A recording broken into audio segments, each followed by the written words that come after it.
வணக்கம். மக்கள் சட்டம் நியூஸ்.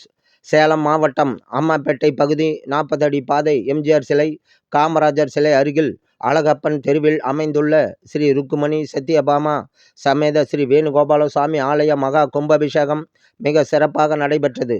அதிகாலையில் தேவதா அனுஜை, விக்னேஸ்வர பூஜை, இம்ருத் சங்கரகணம், ஆச்சாரிய ரஷபந்தனம், யாக வேள்வி நடைபெற்றது. அருள்மிகு ஸ்ரீ ருக்மணி சத்யபாமா சமேத ஸ்ரீ வேணுகோபாலசாமி மகா கும்பாபிஷேகம் மிக விமர்சையாக நடைபெற்றது. இதனைத் தொடர்ந்து அபிஷேக அலங்காரம், மகா தீபாராதனை நடைபெற்றது. மேலும் அருள்மிகு ருக்மணி சத்யபாமா சமேத ஸ்ரீ வேணுகோபாலசாமிக்கு திரு கல்யாண வைபவம் நடைபெற்றது.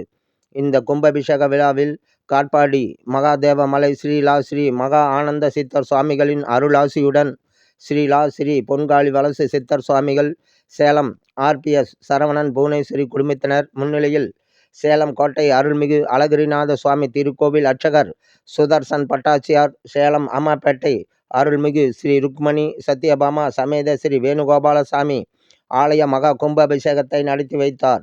இதில் கோவில் நிர்வாக கமிட்டியாளர்கள், விழா குழுவினர், குமரகிரி தண்டாயுதபாணி சுவாமி திருக்கோவில் முன்னாள் அறங்காவலர் செந்தில்நாதன் மற்றும் ஊர் பொதுமக்கள் திரளாக கலந்து கொண்டு வழிபட்டனர்.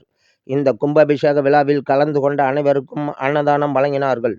இந்த அன்னதானத்தில் பொதுமக்கள் திரளாக கலந்து கொண்டு நீண்ட வரிசையில் அமர்ந்து உணவு சாப்பிட்டு மகிழ்ந்து சென்றனர்.